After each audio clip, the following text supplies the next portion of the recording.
एक चमकीली सुबह गंजा, पपी और जैकू अपने छोटे से फार्म पर एक रोमांचक दिन के लिए जागे। उनका छोटा रंग बिरंगा घर अब ताजे सब्जियों की कतारों, एक चमचमाते तालाब और एक आरामदायक खलिहान से घिरा हुआ था। गंजा पपी को अपना फार्म बहुत पसंद था, लेकिन आज का दिन कुछ खास लग रहा था। जैसे ही गंजा पपी अपने पालने से बाहर रेंग कर आया, जैकू हमेशा की तरह गुनगुनाते हुए उसके पास आया और अपनी नरम पर उससे रगड़ने लगा। म्याऊ! जैकू रोमांच के लिए उत्सुक लग रहा था। बाहर फार्म पक्षियों की चहचहाहट, पेड़ों से बहती हवा की सरसराहट और खलिहान से आ रही एक खुशी भरी बकरी की आवाज से जीवंत था।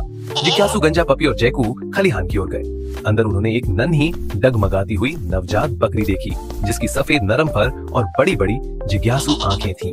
मम्मा! बकरी ने अपनी नन्ही टांगों पर लड़खड़ाते हुए मिमियाया। म्याऊ! जैकू ने बकरी का स्वागत किया और गंजा पपी खुशी से ताली बजाने लगा।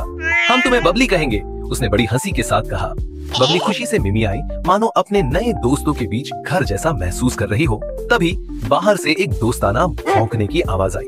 ये बाबलू था, उनका चंचल सुनहरा कुत्ता, जिसके फ्लॉपी कान और हिलती हुई पूंछ थी। बाबलू खलिहान में उछलते हुए आया, बबली को उत्सुकता से सूंघा और फिर उसे धीरे से चाट लिया। बकरी ने खुशी से अपनी पूंछ हिलाई। अब फार्म पहले से कहीं अधिक जीवंत हो गया था। गंजा, पपी, जैकू, बाबलू और बबली सबसे अच्छे दोस्त बन गए। हर दिन वे एक साथ नए रोमांच पर निकलते।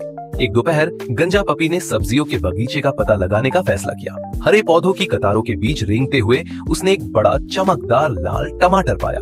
जैकू भी उसके पीछे था, एक तितली पर कूद रहा था, जबकि बाबलू और बबली मक्के के डंठलों के आसपास दौड़ते हुए खेल रहे थे। अचानक बबली की टांग एक छोटे से गड्ढे में फंस गई। मम्मा! उसने मदद के लिए पुकारा। बाबलू जोर से भौंका, गंजा, पपी और जैकू को सतर्क किया। बच्चा जल्दी से रेंग कर आया और धीरे से बबली की टांग गड्ढे से बाहर निकाली। शाबाश बाबलू! गंजा पपी ने ताली बजाई और जैकू गर्व से गुनगुनाया। इसके बाद समूह एक पुराने ओक के पेड़ की छाया में बैठा, नाश्ता साझा किया और हवा का आनंद लिया। गंजा पपी ने अपने सभी पशु दोस्तों को गले लगाया, खुद को खुश और सुरक्षित महसूस किया। उस दिन के बाद से गंजा पपी का फार्म एक जादुई जगह बन गया, जो जैकू, बाबलू और बबली के साथ प्यार, हंसी और सबसे अच्छे रोमांच से भरा हुआ था।